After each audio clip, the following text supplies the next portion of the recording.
What's going on, everybody? It's your boy C-Zar, and we are talking about XRP today. It is the 9th day of January, and here we are sitting at about $2.10 with 6 hours and 22 minutes left in the day. Hit that like button, you guys. Subscribe if you want to see more content like this, and let's get into it. All right, here we are. Pulling back a little bit. As far as the weekly time frame is concerned, it's a pretty intimidating candle. I'm not that intimidated by it at all. I don't think that this means we're going to see lower prices, but as far as the weekly is concerned, that's not a friendly candle. Typically, whenever you see candles like this, that does promote selling pressure or, at the very least, further consolidation, right? Look at the daily time frame, it's a little bit less intimidating. We're just pulling back here. And we do have 2 days and 6 hours, 20 minutes left in this week. It's completely possible that we do move back up by the end of this week to higher prices. But we look at this here. We take the low to the high, we've retraced right down to the 0.5 and we found support there. That's a good reaction. That's actually a really positive reaction. Unfortunately, you took that good reaction that you had and you relinquished it. You gave it up. And that's okay, but whenever you find support at the 0.5 and then you start to find resistance at the 382, that opens up the door to go down to the golden ratio, which means technically since the 26th of January, we are at the most probable, statistically speaking, that we've been.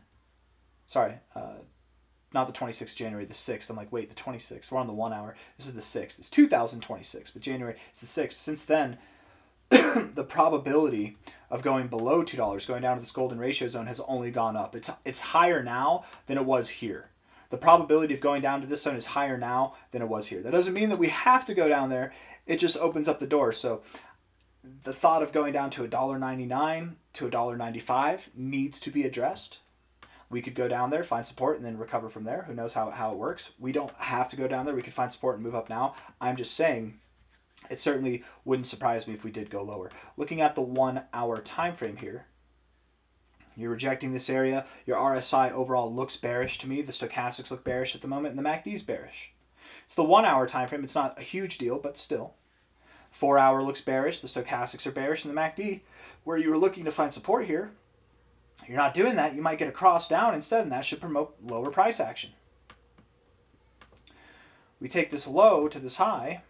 Again, you bounce right off the 0.5, going down to the golden ratio where you found support before, where you found resistance before. Might make sense. It honestly might make a whole lot of sense. I would have been and I was very pro bouncing off of this level. But closing below the 382 and wicking up there to validate resistance, that's not a good look. It makes me, the door is opening wider for this opportunity to happen. So one last dip, one last moment below $2 is probably what XRP is going to get here, okay? One last moment. And if I'm wrong, I can be wrong in two ways, okay? This is how I think I'd be wrong. So this is the expectation at the moment, that we'll move down here and then we'll recover however we recover, whether it's, I don't know, do we just blast through the roof, whatever.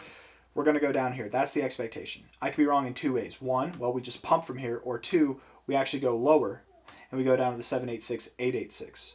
I don't believe we'd go below these lows. I don't believe that we'd go below these lows, but it is completely possible, especially with the given pullback so far, that we could be in an ABC correction. And if we're in an ABC correction, the 786, 886 area becomes very possible.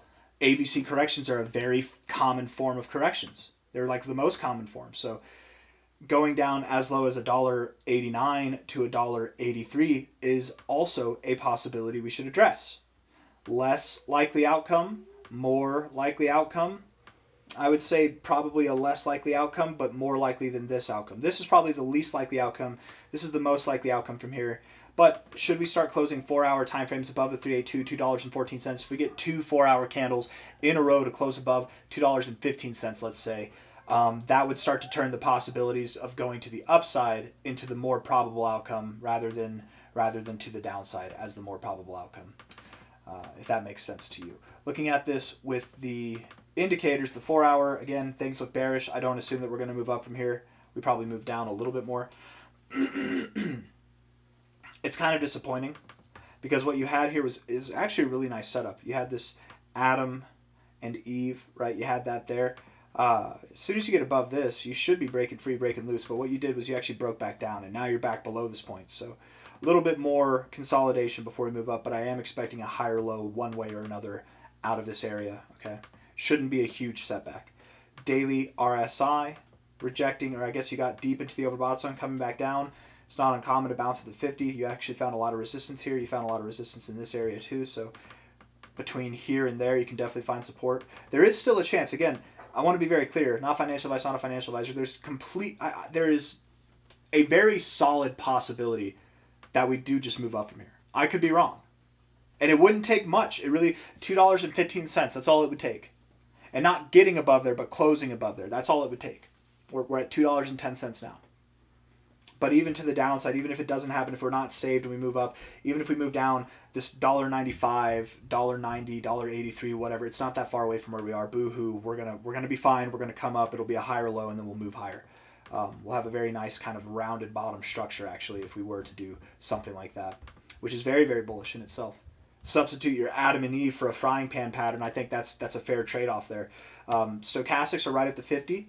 This is typically an area where you might expect to find support, but we can go lower. The RSI, again, I've already given you my thoughts there. And then the MACD, we've crossed above the 0. This is a very bullish posturing, but we might consolidate. It's pretty common to do that sometimes, and then we rally. So next week, I would expect that we do move up higher. Next week, I would expect that we're above this high, but for now, we probably do correct a little bit more. I don't really have anything else that I want to say. Overall, it's the same old, right? We're in this range. We're expecting a breakout to the upside, and we're waiting patiently for that. I think the breakout will happen in February, and the resolution of this move should happen sometime in March, if not April. And that resolution should be $13 to $17. Hit that like button, subscribe, take care of yourselves, and I will see you on the next one, all right? Bye-bye.